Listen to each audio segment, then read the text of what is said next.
بسم الله الرحمن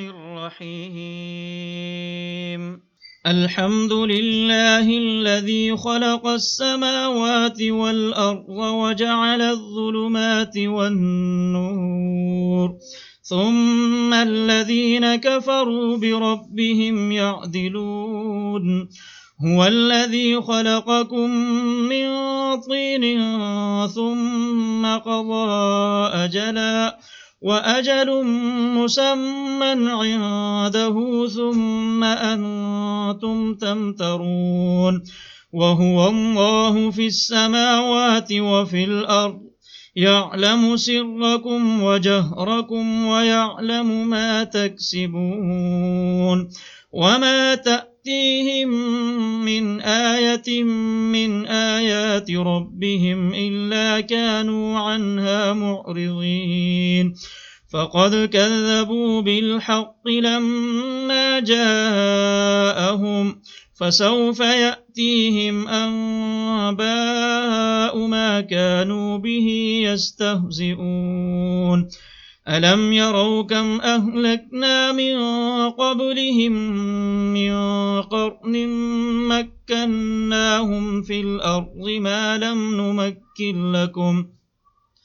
ما لم نمكن لكم وأرسلنا السماء عليهم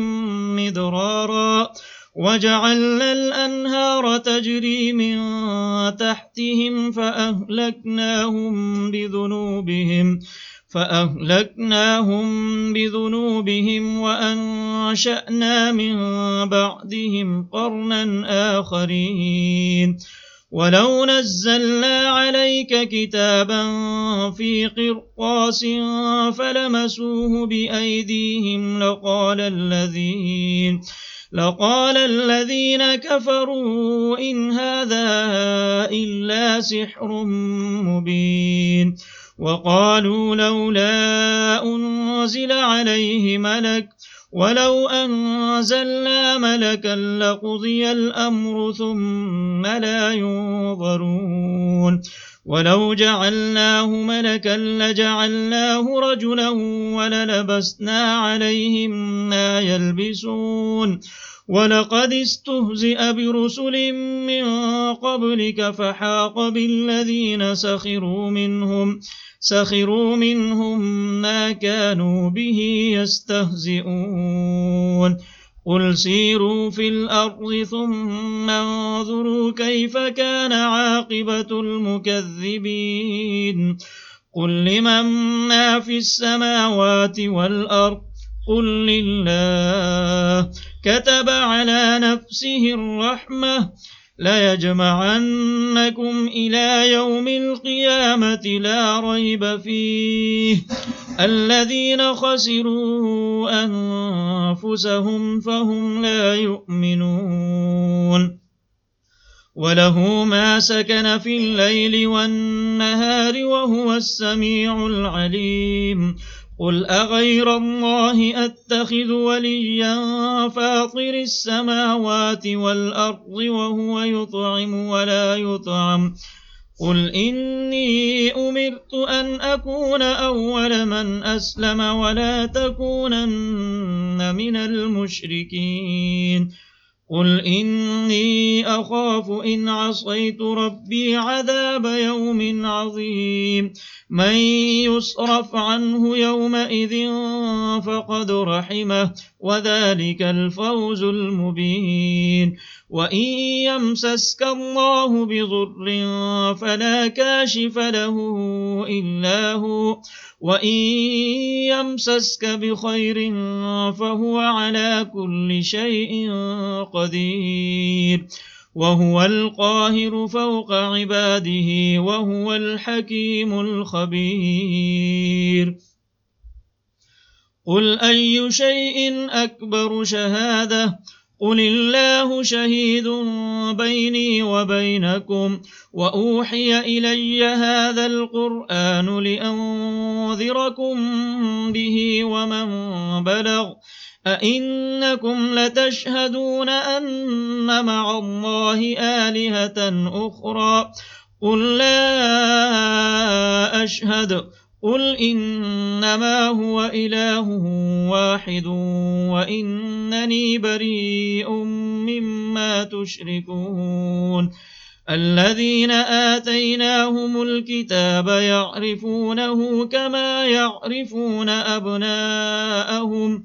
الذين خسروا أنفسهم فهم لا يؤمنون ومن أظلم ممن افترى على الله كذبا أو كذب بآياته إنه لا يفلح الظالمون ويوم نحشرهم جميعا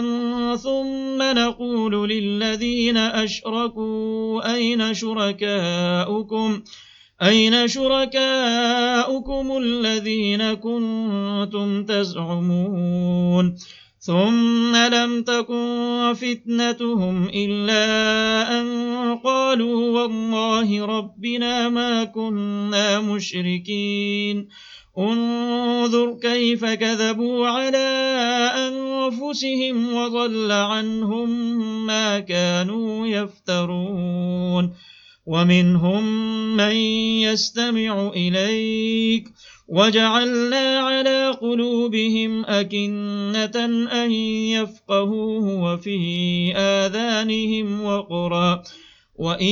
يروا كل آية لا يؤمنوا بها حتى إذا جاءوك يجادلونك يقول الذين كفروا إن هذا إلا أساطير الأولين وهم ينهون عنه وينأون عنه وإن يهلكون إلا أنفسهم وما يشعرون ولو ترى إذ وقفوا على النار فقالوا يا ليتنا نرد ولا نكذب بآيات ربنا ونكون من المؤمنين بل بدا لهم ما كانوا يخفون من قبل ولو ردوا لعادوا لما نهوا عنه وإنهم لكاذبون وقالوا إن هي إلا حياتنا الدنيا وما نحن بمبعوثين ولو ترى إذ وقفوا على ربهم قال أليس هذا بالحق قالوا بلى وربنا قال فذوقوا العذاب بما كنتم تكفرون قد خسر الذين كذبوا بلقاء الله حتى إذا جاءتهم الساعة بغتة قالوا يا حسرتنا على ما فرطنا فيها وهم يحملون أوزارهم على ظهورهم ألا ساء ما يزرون وما الحياة الدنيا إلا لعب ولهو وللدار الآخرة خير للذين يتقون أفلا تعقلون قد نعلم إنه ليحزنك الذي يقولون فإنهم لا يكذبونك ولكن الظالمين بآيات الله يجحدون ولقد كذبت رسل من قبلك فصبروا على ما كذبوا وأوذوا حتى أتاهم نصرنا ولا مبدل لكلمات الله ولقد جاءك من نبأ المرسلين وإن كان كبر عليك إعراضهم فإن استطعت أن تبتغي نفقا في الأرض أو سلما في السماء فتأتيهم بآية ولو شاء الله لجمعهم على الهدى فلا تكونن من الجاهلين إنما يستجيب الذين يسمعون والموتى يبعثهم الله ثم إليه يرجعون وقالوا لولا نزل عليه آية من ربه قل إن الله قادر على أن ينزل آية ولكن أكثرهم لا يعلمون وما من دابة في الأرض ولا طائر يطير بجناحيه إلا أمم أمثالكم ما فرطنا في الكتاب من شيء ثم إلى ربهم يحشرون والذين كذبوا بآياتنا صم وبكم في الظلمات من يشاء الله يضلله ومن يشاء يجعله على صراط مستقيم قل أرأيتكم إن أتاكم عذاب الله أو أتتكم الساعة أغير الله تدعون إن كنتم صادقين بل إياه تدعون فيكشف ما تدعون إليه إن شاء وتنسون ما تشركون ولقد أرسلنا إلى من قبلك فأخذناهم بالبأساء والضراء لعلهم يتضرعون فلولا إذ جاءهم بأسنا تضرعوا ولكن قست قلوبهم وزين لهم الشيطان ما كانوا يعملون فلما نسوا ما ذكروا به فتحنا عليهم أبواب كل شيء حتى إذا فرحوا بما أوتوا أخذناهم بغتة فإذا هم مبلسون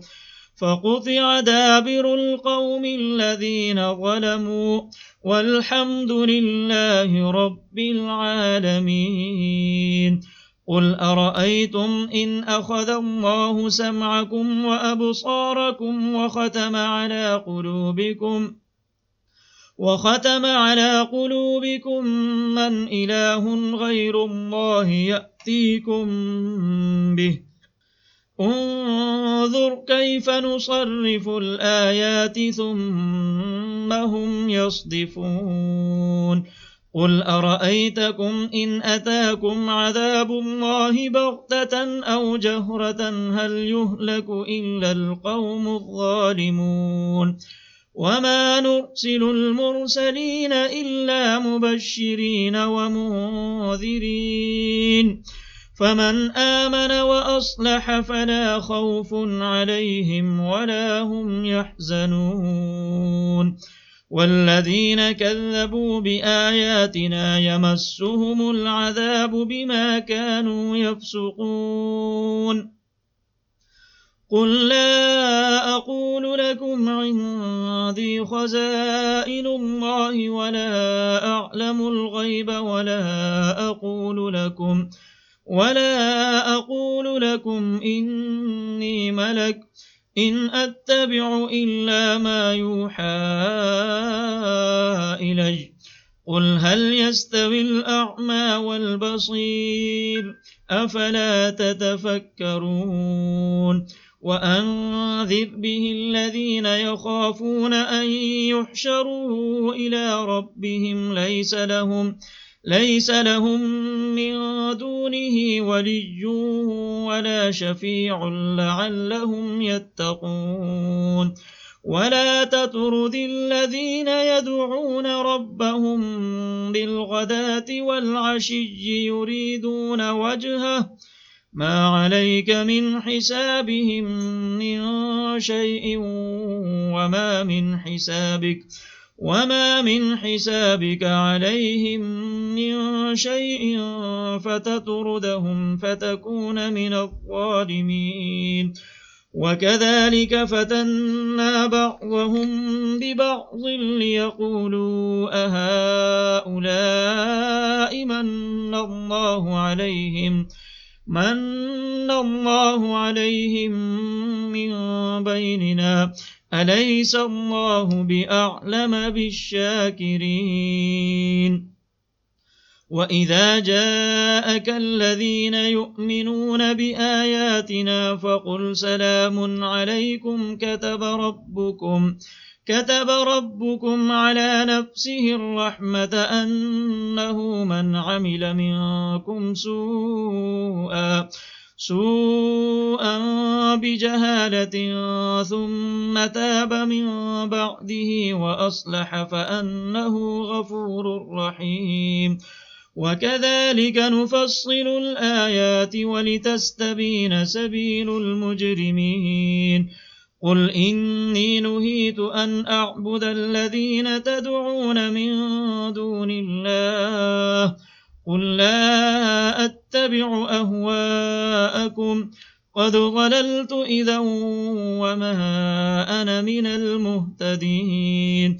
قل إني على بينة من ربي وكذبتم به ما عندي ما تستعجلون به إن الحكم إلا لله يقص الحق وهو خير الفاصلين قل لو أن عندي ما تستعجلون به لقضي الأمر بيني وبينكم والله أعلم بالظالمين وعنده مفاتح الغيب لا يعلمها إلا هو ويعلم ما في البر والبحر وما تسقط من ورقة إلا يعلمها ولا حبة في ظلمات الأرض ولا رطب ولا يابس إلا في كتاب مبين وهو الذي يتوفاكم بالليل ويعلم ما جرحتم بالنهار ثم يبعثكم فيه ليقضى أجل مسمى ثم إليه مرجعكم ثم ينبئكم بما كنتم تعملون وهو القاهر فوق عباده ويرسل عليكم حفظه حتى إذا جاء أحدكم الموت توفته رسلنا وهم لا يفرطون ثم ردوا إلى الله مولاهم الحق ألا له الحكم وهو أسرع الحاسبين قل من ينجيكم من ظلمات البر والبحر تدعونه تضرعا وخفية لئن أنجانا من هذه لنكونن من الشاكرين قل الله ينجيكم منها ومن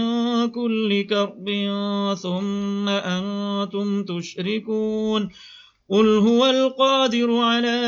أن يبعث عليكم عذابا من فوقكم أو من تحت أرجلكم أو يلبسكم شيعا ويذيق بعضكم بأس بعض انظر كيف نصرف الآيات لعلهم يفقهون وكذب به قومك وهو الحق قل لست عليكم بوكيل لكل نبأ مستقر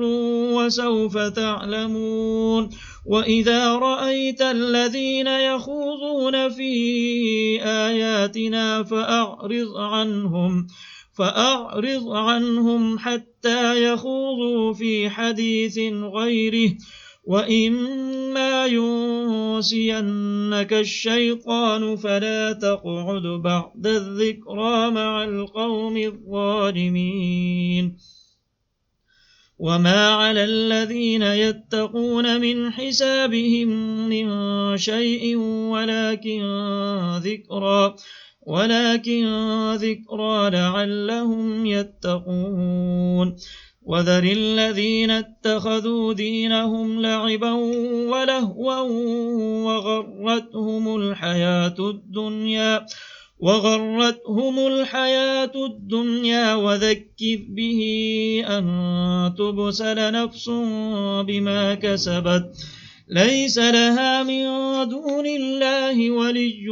ولا شفيع وإن تعدل كل عدل لا يؤخذ منها أولئك الذين أبسلوا بما كسبوا لهم شراب من حميم وعذاب أليم بما كانوا يكفرون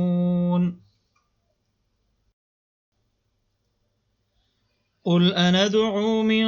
دون الله ما لا ينفعنا ولا يضرنا ونرد على أعقابنا بعد إذ هدانا الله كالذي استهوته الشياطين في الأرض حيران له أصحاب يدعونه إلى الهدى ائتنا قل إن هدى الله هو الهدى وأمرنا لنسلم لرب العالمين وأن أقيموا الصلاة واتقوه وهو الذي إليه تحشرون وهو الذي خلق السماوات والأرض بالحق ويوم يقول كن فيكون قوله الحق وله الملك يوم ينفخ في الصور عالم الغيب والشهادة وهو الحكيم الخبير وإذ قال إبراهيم لأبيه آزر أتتخذ أصناما آلهة إني أراك وقومك في ضلال مبين وكذلك نري إبراهيم ملكوت السماوات والأرض وليكون من الموقنين فلما جن عليه الليل رأى كوكبا قال هذا ربي فلما أفل قال لا أحب الآفلين فلما رأى القمر بازغا قال هذا ربي فلما أفل قال لئن لم يهدني ربي لأكونن من القوم الضالين فلما رأى الشمس بازغة قال هذا ربي هذا أكبر فلما أفلت قال يا قوم إني بريء مما تشركون إني وجهت وجهي للذي فطر السماوات والأرض حنيفا وما أنا من المشركين وحاجه قومه قال أتحاجوني في الله وقد هدان ولا أخاف ما تشركون به إلا أن يشاء ربي شيئا وسع ربي كل شيء علما أفلا تتذكرون وكيف أخاف ما أشركتم ولا تخافون أنكم أشركتم بالله ما لم ينزل به عليكم سلطانا فأي الفريقين أحق بالأمن إن كنتم تعلمون الذين آمنوا ولم يلبسوا إيمانهم بظلم أولئك لهم الأمن وهم مهتدون وتلك حجتنا آتيناها إبراهيم على قومه نرفع درجات من نشاء إن ربك حكيم عليم ووهبنا له إسحاق ويعقوب كلا هدينا ونوحا هدينا من قبل ومن ذريته داود وسليمان وأيوب ويوسف وموسى وهارون وكذلك نجزي المحسنين وزكريا ويحيى وعيسى وإلياس كل من الصالحين وإسماعيل واليسع ويونس ولوطا وكلا فضلنا على العالمين ومن آبائهم وذرياتهم وإخوانهم واجتبيناهم وهديناهم إلى صراط مستقيم ذلك هدى الله يهدي به من يشاء من عباده ولو أشركوا لحبط عنهم ما كانوا يعملون أولئك الذين آتيناهم الكتاب والحكم والنبوة فإن يكفر بها هؤلاء فقد وكلنا بها قوما ليسوا بها بكافرين أولئك الذين هدى الله فبهداه مقتده قل لا أسألكم عليه أجرا إن هو إلا ذكرى للعالمين وما قدروا الله حق قدره إذ قالوا ما أنزل الله على بشر من شيء قل من أنزل الكتاب الذي جاء به موسى نورا وهدى للناس تجعلونه قراطيس تبدونها وتخفون كثيرا وعلمتم ما لم تعلموا أنتم ولا آباؤكم قل الله ثم ذرهم في خوضهم يلعبون وهذا كتاب أنزلناه مبارك مصدق الذي بين يديه ولتنذر أم القرى ومن حولها والذين يؤمنون بالآخرة يؤمنون به وهم على صلاتهم يحافظون ومن أظلم ممن افترى على الله كذبا أو قال أوحي إلي ولم يوح إليه شيء ومن قال سأنزل مثل ما أنزل الله ولو ترى إذ الظالمون في غمرات الموت والملائكة باسطوا أيديهم أخرجوا أنفسكم اليوم تجزون عذاب الهون بما كنتم تقولون على الله غير الحق وكنتم عن آياته تستكبرون ولقد جئتمونا فرادا كما خلقناكم أول مرة وتركتم ما خولناكم وراء ظهوركم وما نرى معكم شفعاءكم الذين زعمتم أنهم فيكم شركاء لقد تقطع بينكم وضل عنكم ما كنتم تزعمون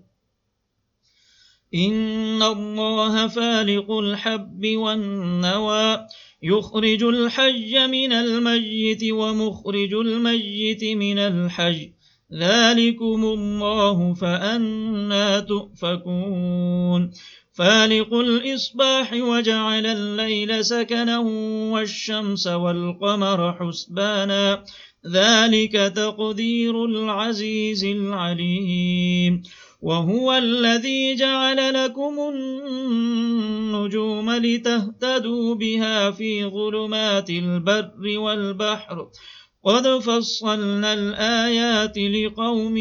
يعلمون وهو الذي أنشأكم من نفس واحدة فمستقر ومستودع قد فصلنا الآيات لقوم يفقهون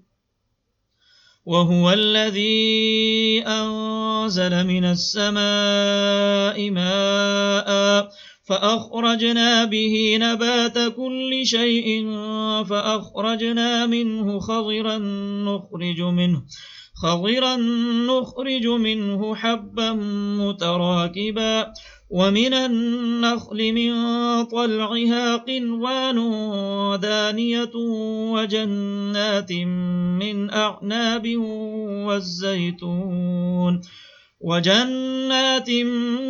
أعناب والزيتون والرمان مشتبها وغير متشابه انظروا إلى ثمره إذا أثمر وينعه إن في ذلكم لآيات لقوم يؤمنون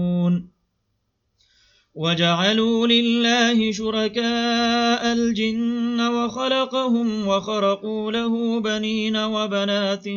بغير علم سبحانه وتعالى عما يصفون بديع السماوات والأرض أنى يكون له ولد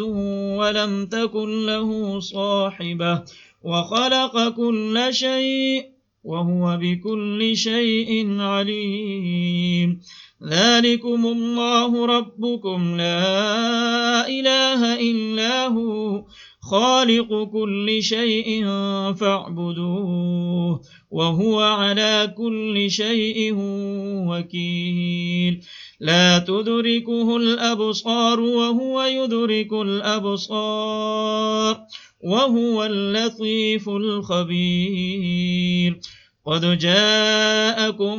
بصائر من ربكم فمن أبصر فلنفسه ومن عمي فعليها وما أنا عليكم بحفيظ وكذلك نصرف الآيات وليقولوا درست ولنبينه لقوم يعلمون اتبع ما أوحي إليك من ربك لا إله إلا هو وأعرض عن المشركين ولو شاء الله ما أشركوا وما جعلناك عليهم حفيظا وما أنت عليهم بوكيل ولا تسبوا الذين يدعون من دون الله فيسبوا الله عدوا بغير علم كذلك زينا لكل أمة عملهم ثم إلى ربهم مرجعهم فينبئهم بما كانوا يعملون وأقسموا بالله جهد أيمانهم لئن جاءتهم آية ليؤمنن بها قل إنما الآيات عند الله وما يشعركم أنها إذا جاءت لا يؤمنون ونقلب أفئدتهم وأبصارهم كما لم يؤمنوا به أول مرة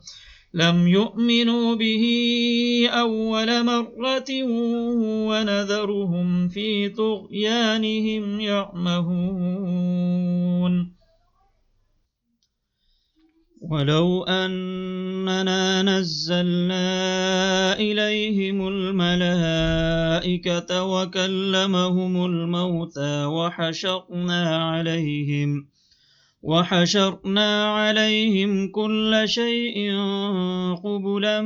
ما كانوا ليؤمنوا إلا أن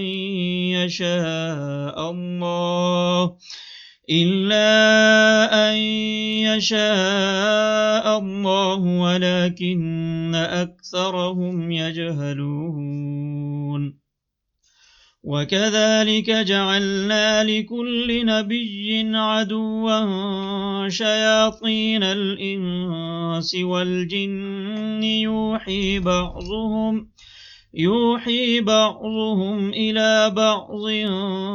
زخرف القول غرورا ولو شاء ربك ما فعلوه فذرهم وما يفترون ولتصغى إليه أفئدة الذين لا يؤمنون بالآخرة وليرضوه وليقترفوا ما هم مقترفون أفغير الله أبتغي حكما وهو الذي أنزل إليكم الكتاب مفصلا والذين آتيناهم الكتاب يعلمون أنه منزل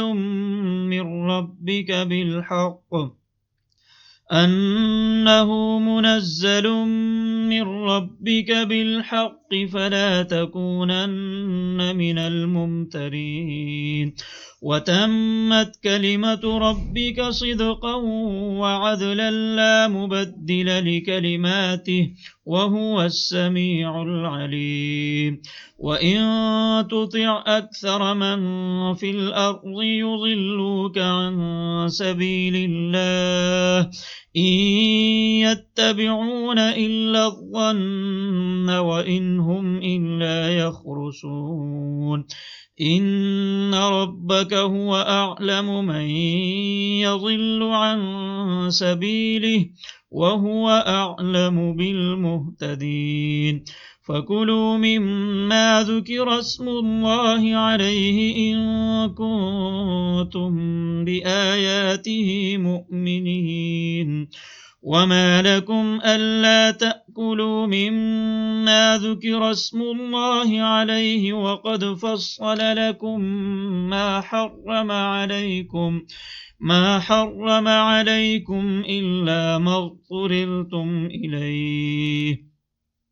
وإن كثيرا ليضلون بأهوائهم بغير علم إن ربك هو أعلم بالمعتدين وذروا ظاهر الإثم وباطنه إن الذين يكسبون الإثم سيجزون بما كانوا يقترفون ولا تأكلوا مما لم يذكر اسم الله عليه وإنه لفسق وإن الشياطين ليوحون إلى أوليائهم ليجادلوكم وإن أطعتموهم إنكم لمشركون أومن كان ميتا فأحييناه وجعلنا له نورا يمشي به في الناس كمن مثله في الظلمات ليس بخارج منها كذلك زين للكافرين ما كانوا يعملون وكذلك جعلنا في كل قرية أكابر مجرميها ليمكروا فيها وما يمكرون إلا بأنفسهم وما يشعرون وإذا جاءتهم آية قالوا لن نؤمن حتى نؤتى مثل ما أوتي رسل الله أعلم حيث يجعل رسالته سيصيب الذين أجرموا صغار عند الله وعذاب شديد بما كانوا يمكرون فمن يرد الله أن يهديه يشرح صدره للإسلام ومن يرد أن يضله يجعل صدره ضيقا حرجا كأنما يصعد في السماء كذلك يجعل الله الرجس على الذين لا يؤمنون وهذا صراط ربك مستقيما قد فصلنا الآيات لقوم يذكرون لهم دار السلام عند ربهم وهو وليهم بما كانوا يعملون ويوم يحشرهم جميعا يا معشر الجن قد استكثرتم من الإنس وقال أولياؤهم من الإنس ربنا استمتع بعضنا ببعض وبلغنا أجلنا الذي أجلت لنا قال النار مثواكم خالدين فيها إلا ما شاء الله إن ربك حكيم عليم وكذلك نولي بعض الظالمين بعضا بما كانوا يكسبون يا معشر الجن والإنس ألم يأتكم رسل منكم يقصون عليكم آياتي وينذرونكم لقاء يومكم هذا قالوا شهدنا على أنفسنا وغرتهم الحياة الدنيا وشهدوا على أنفسهم أنهم كانوا كافرين ذلك أن لم يكن ربك مهلك القرى بظلم وأهلها غافلون ولكل درجات مما عملوا وما ربك بغافل عما يعملون وربك الغني ذو الرحمة إن يشأ يذهبكم ويستخلف من بعدكم ما يشاء كما أنشأكم من ذرية قوم آخرين إنما توعدون لآت وما أنتم بمعجزين قل يا قوم اعملوا على مكانتكم إني عامل فسوف تعلمون من تكون له عاقبة الدار إنه لا يفلح الظالمون وجعلوا لله مما ذرأ من الحرث والأنعام نصيبا فقالوا هذا لله بزعمهم وهذا لشركائنا فما كان لشركائهم فلا يصل إلى الله وما كان لله فهو يصل إلى شركائهم ساء ما يحكمون وكذلك زين لكثير من المشركين قتل أولادهم شركاؤهم ليردوهم وليلبسوا عليهم دينهم ولو شاء الله ما فعلوه فذرهم وما يفترون وقالوا هذه أنعام وحرث حجر لا يطعمها إلا من نشاء بزعمهم وأنعام حرمت ظهورها وأنعام لا يذكرون اسم الله عليها افتراء عليه سيجزيهم بما كانوا يفترون وقالوا ما في بطون هذه الأنعام خالصة لذكورنا ومحرم على أزواجنا وإن يكن ميتة فهم فيه شركاء سيجزيهم وصفهم إنه حكيم عليم قد خسر الذين قتلوا أولادهم سفها بغير علم وحرموا ما رزقهم الله افتراء على الله قد ضلوا وما كانوا مهتدين وهو الذي أنشأ جنات معروشات وغير معروشات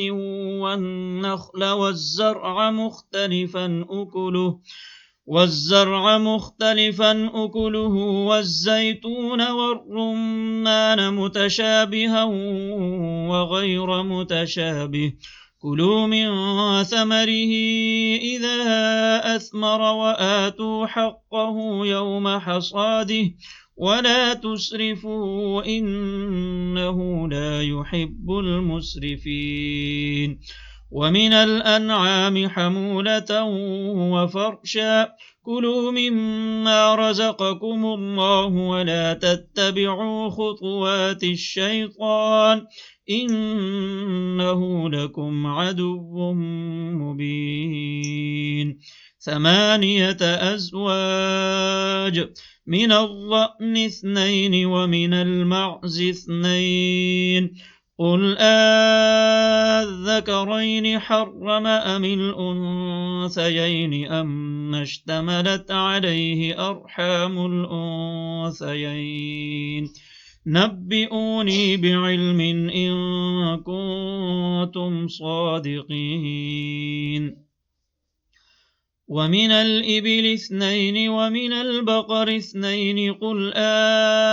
الذكرين حرم أم الأنثيين أما اشتملت عليه أرحام الأنثيين أم كنتم شهداء إذ وصاكم الله بهذا فمن أظلم ممن افترى على الله كذبا ليضل الناس بغير علم إن الله لا يهدي القوم الظالمين قل لا أجد فيما أوحي إلي محرما على طاعم يطعمه إلا أن يكون ميتة أو دما مسفوحا أو لحم خنزير فإنه رجس أو فسقا أهل لغير الله به فمن اضطر غير باغ ولا عاد فإن ربك غفور رحيم وعلى الذين هادوا حرمنا كل ذي ظفر ومن البقر والغنم حرمنا عليهم شحومهما إلا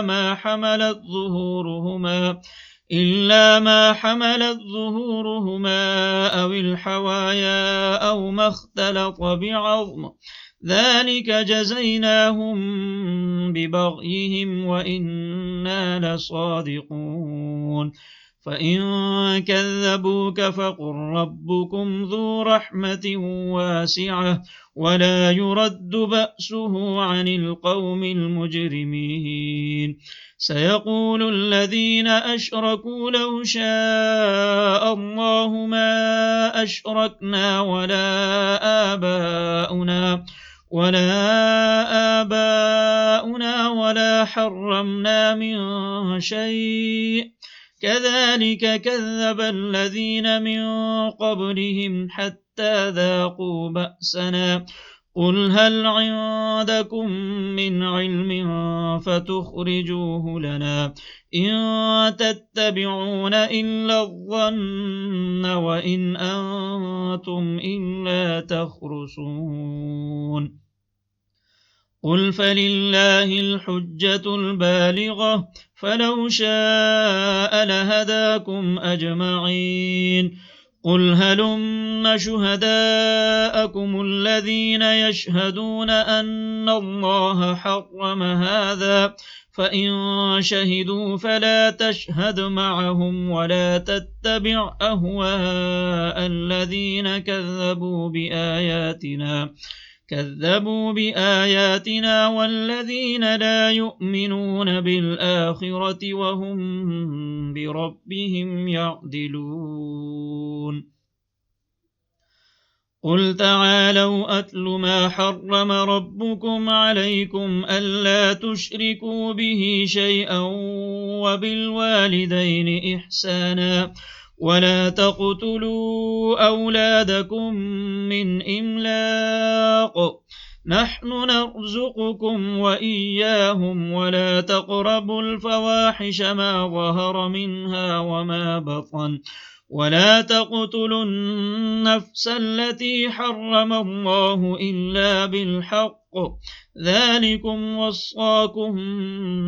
به لعلكم تعقلون ولا تقربوا مال اليتيم إلا بالتي هي أحسن حتى يبلغ أشده وأوفوا الكيل والميزان بالقسط لا نكلف نفسا إلا وسعها وإذا قلتم فاعدلوا ولو كان ذا قربى وبعهد الله أوفوا ذلكم وصاكم به لعلكم تذكرون وأن هذا صراطي مستقيما فاتبعوه ولا تتبعوا السبل فتفرق بكم عن سبيله ذلكم وصاكم به لعلكم تتقون ثم آتينا موسى الكتاب تماما على الذي أحسن وتفصيلا لكل شيء وهدى ورحمة لعلهم بلقاء ربهم يؤمنون وهذا كتاب أنزلناه مبارك فاتبعوه واتقوا لعلكم ترحمون أن تقولوا إنما أنزل الكتاب على طائفتين من قبلنا وإن كنا عن دراستهم لغافلين أو تقولوا لو أنا أنزل علينا الكتاب لكنا أهدى منهم فقد جاءكم بينة من ربكم وهدى ورحمة فمن أظلم ممن كذب بآيات الله وصدف عنها سنجزي الذين يصدفون عن آياتنا سوء العذاب بما كانوا يصدفون هل ينظرون إلا أن تأتيهم الملائكة أو يأتي ربك أو يأتي بعض آيات ربك يوم يأتي بعض آيات ربك لا ينفع نفسا إيمانها لم تكن آمنت من قبل أو كسبت في إيمانها خيرا قل انتظروا إنا منتظرون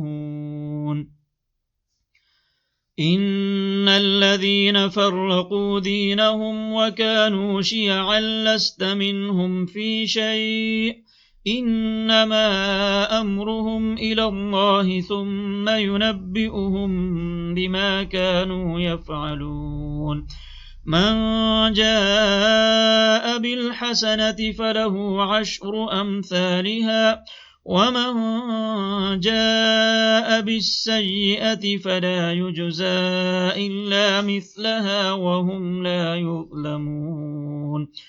قل إنني هداني ربي إلى صراط مستقيم دينا قيما ملة إبراهيم حنيفا وما كان من المشركين قل إن صلاتي ونسكي ومحياي ومماتي لله رب العالمين لا شريك له وبذلك أمرت وأنا أول المسلمين قل أغير الله أبغي ربا وهو رب كل شيء ولا تكسب كل نفس إلا عليها ولا تزر وازرة وزر أخرى ثم إلى ربكم مرجعكم فينبئكم بما كنتم فيه تختلفون وهو الذي جعلكم خلائف الأرض ورفع بعضكم فوق بعض درجات ليبلوكم فيما آتاكم إن ربك سريع العقاب وإنه لغفور رحيم